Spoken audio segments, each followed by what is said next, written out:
اس میں بیٹیوں سے کوئی نہیں پوچھتا کہ بیٹی یہ رشتہ ہے تیرا کر دیں. بیٹے تو آج کچھ روشن زمانہ آ گیا پھر بھی کچھ اکڑ مکڑ کر لیتے ہیں، لیکن دیہاتوں میں نہیں ہو سکتا، یہ ہمارے ماحول میں یہ کوئی نہیں ہے.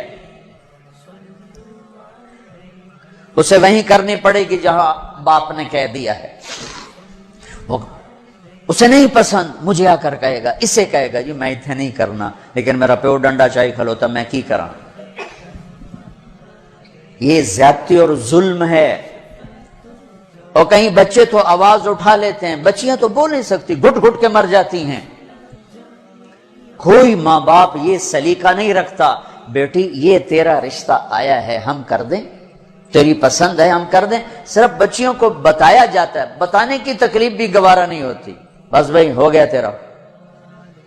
ہمارے فیملی ٹرم بہت ذمہ دارہ فیملی، وہ بھی ہم ایک بچی کا فون ہے مجھے، ہمارا بہت پرانا تعلق گھر جیسا، کہ مولانا مجھے اتنی تعلیم دلوائی، اتنے اعلیٰ کالج میں پڑھایا، اور مجھے فون آیا کہ تیرا اسی رشتہ کر چھڑیا ہے، بس اتھے کر چھڑیا ہے تو فلانی تاریخ نو تیرا نکاح ہے. تو میں اس پر بھی راضی تھی، لیکن اتنا تو دیکھ لیتے کہ انسان بھی ہے کہ نہیں. ایک شرابی سے مجھے باندھ دیا، آج میری زندگی عذاب بنی ہوئی ہے. چلو جہاں اپنی مرضی پوری کرتے کرتے بس اسی گھر تو باہر نہیں کرنا، گھرج کرنا ہے تو گھر شرابی تو سوا ہے کوئی نہیں، لہذا اتھے ہی کرنا ہے.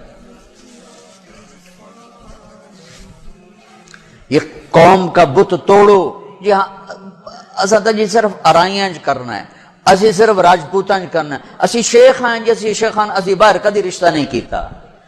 ٹھیک ہے اپنے قوم میں کرو، اچھی بات ہے. اگر جوڑ نہیں تو اللہ کے واسطے باہر نکلو. اگر آپ کی بیٹی تیار نہیں تو اللہ کے واسطے ذبح مت کرو. یہ ظلم ہے، یہ زیادتی ہے. قبول لڑکی کرتی ہے نہ کہ ابا، قبول لڑکا کرتا ہے نہ کہ ابا.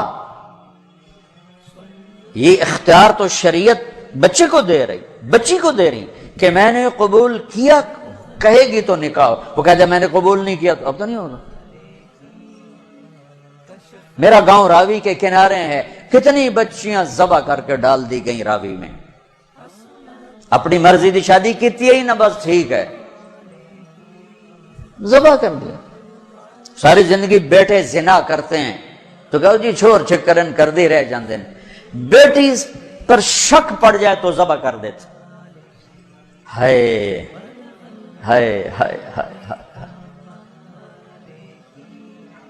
میرے نبی نے آخری خطبے میں بیٹوں کے لیے نصیحت نہیں فرمائی تھی، عورت کے لیے نصیحت. تمہیں عورتوں کے بارے میں نصیحت کر کے جا رہا ہوں، آخری خطبہ تمہیں عورتوں کے بارے میں نصیحت کر کے جا رہا ہوں.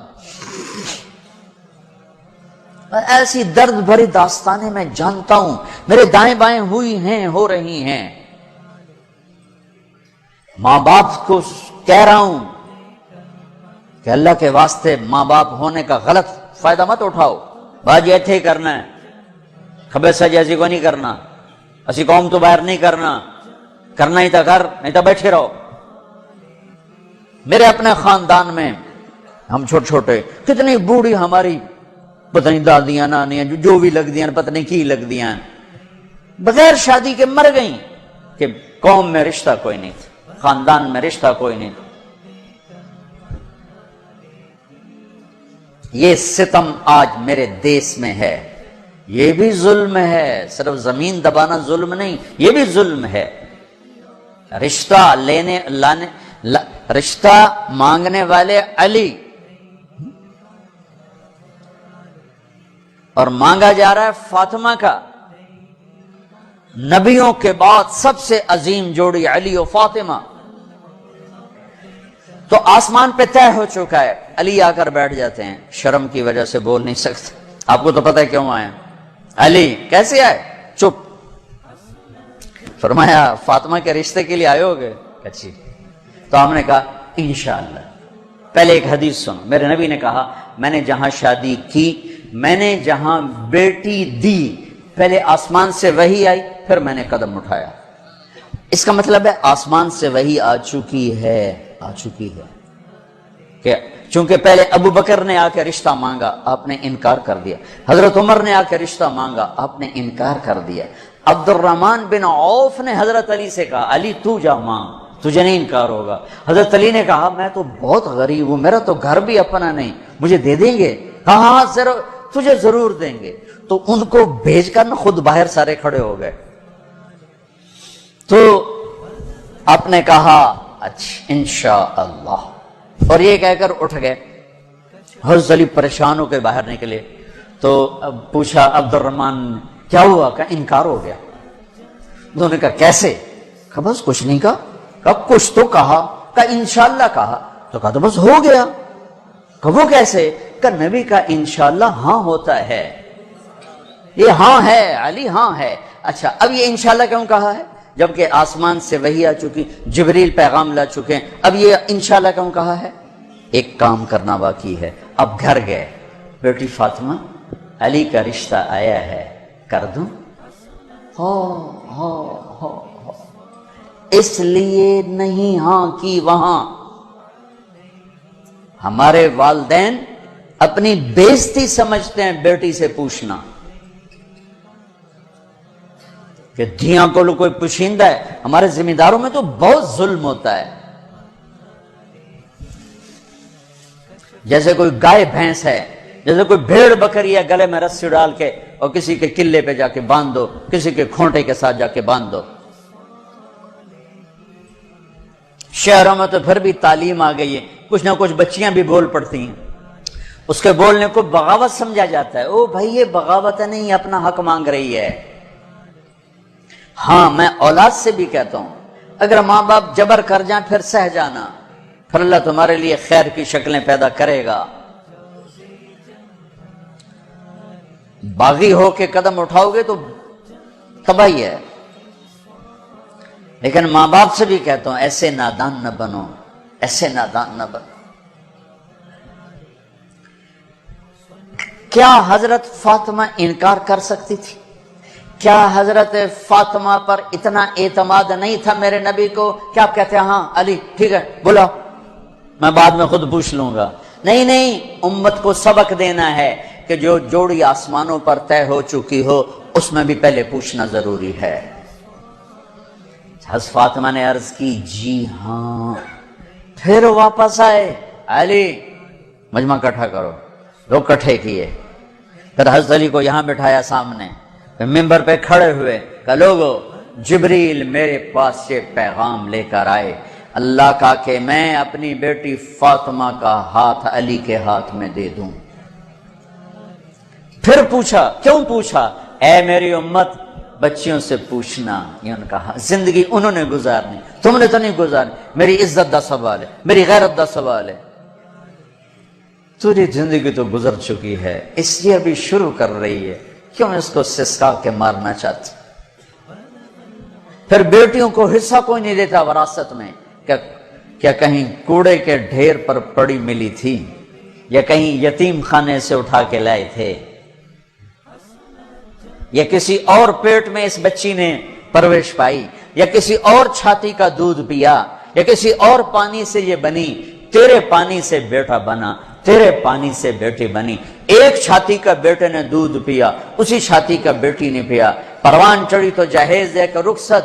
اب چند دن پہلے ایک خاتون کا مجھے فون آیا ایک شہر سے کہ بھائیوں نے باپ بیمار ہوئے تو بھائیوں نے فراڈ کر کے ساری جائیداد اپنے نام لگوا کے مجھے خالی ہاتھ کر لیا ہے، میں در بدر پھر رہی ہوں، نہ میرے پاس گھر ہے نہ میرے پاس کھانے کو روٹی ہے، اور بھائیوں نے ساری جائیداد پہ قبضہ کر لیا۔ یہ ہر گھر کی کہانی ہے، 100 میں 100 یہ کر رہے ہیں، کوئی لاکھوں میں ایک ہے جو بچیوں کی وراثت کا اہتمام کرتا ہے۔ باپ مر گیا، ماں بیوہ ہو گئی، اگر باپ کی وراثت ہے تو 8واں حصہ ماں کا ہے، 8واں حصہ ماں کا ہے، 8واں حصہ ماں کا ہے۔ ماں کو یہاں تک مت پہنچاؤ کہ تمہارے سامنے یوں کرے، جس کی چھاتیاں لٹک گئی تمہیں دودھ پلاتے ہوئے، وہ یوں کرے کہ مجھے پیسے دو۔ اگر باپ کی وراثت ہے 8واں حصہ اس کو دو، نہیں ہے تو ٹھیک ہے، تو اس کا حق ہے، بیٹیوں کا حق ہے، انہیں دو۔ تمہارے بیٹے تمہارے لیے عذاب بن جائیں گے آخرت میں اگر بیٹیوں کو حق نہ دیا۔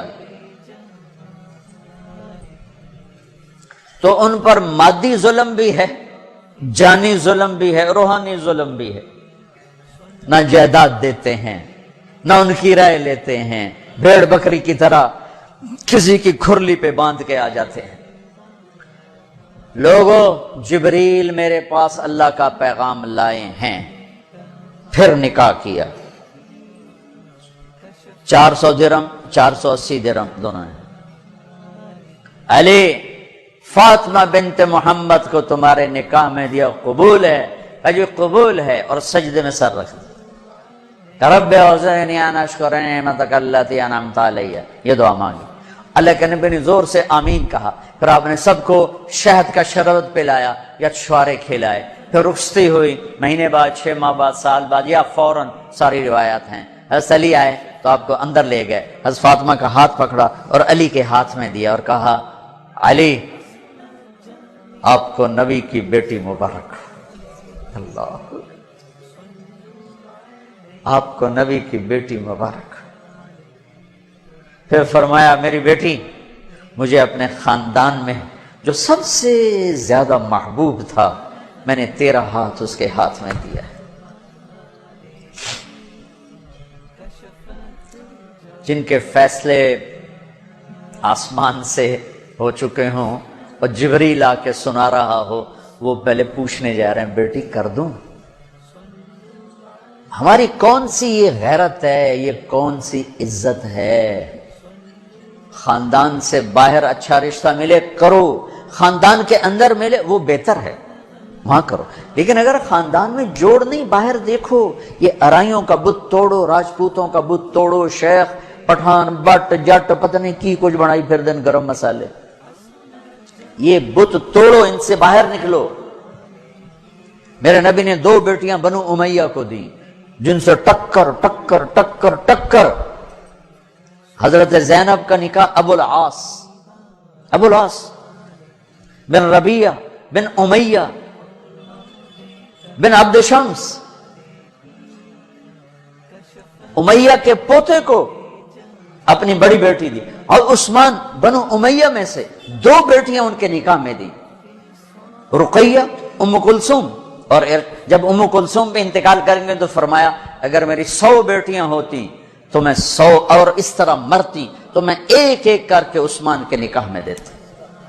بنو امیہ میں بیٹیاں دی، ایک بیٹی فاطمہ اپنے گھر میں دی علی کو، اپنے خاندان میں شادی کی قریش، خاندان سے باہر برادری میں شادی کی عرب،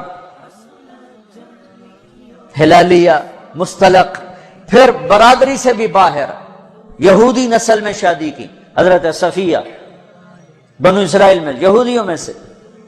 اپنے نبی کو تو دیکھو کیا کیا انہوں نے، ہم اپنے نبی سے بھی آگے جا چکے ہیں۔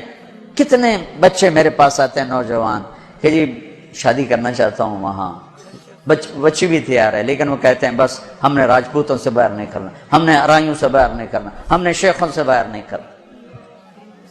میں ان کو یہ کہ بھائی دیکھو بیٹا، کورٹ میرج سے بچنا کہ برکت نہیں ہوتی، اللہ سے مانگو، نہیں ہو تو پھر صبر کر کے پی جاؤ۔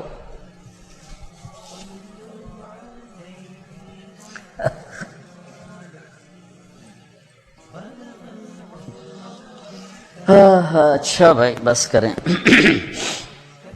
تو یہ ایک خوبصورت زندگی ہے جس کو سیکھنے کی ضرورت ہے۔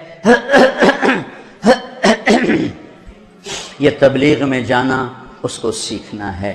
یہ وہ زندگی کے وہ مسائل ہیں جو عام طور پر ممبر سے بیان نہیں ہوتے، عام طور پر ان کو نہیں سامنے لایا جاتا، جس کی وجہ سے ہم ایسے الجھے پڑے ہیں۔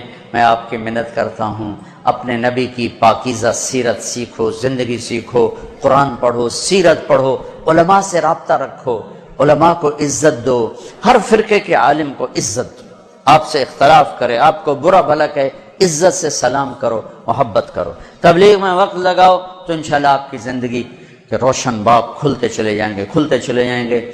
اور وہ چلا 4 مہینے کے لیے تو جس کے نصیب میں ہوگا وہ نکلے گا۔ لیکن ایک مطالبہ میں ہر بیان کے آخر میں کیا کرتا ہوں، وہ اب بھی کر رہا ہوں کہ ماشاءاللہ اکثر نوجوان کھڑے ہو، بیٹھے ہو، پیچھے بھی گراؤنڈ میں لوگ بیٹھے ہوئے ہیں، میں آپ سب سے توبہ کی تشکیل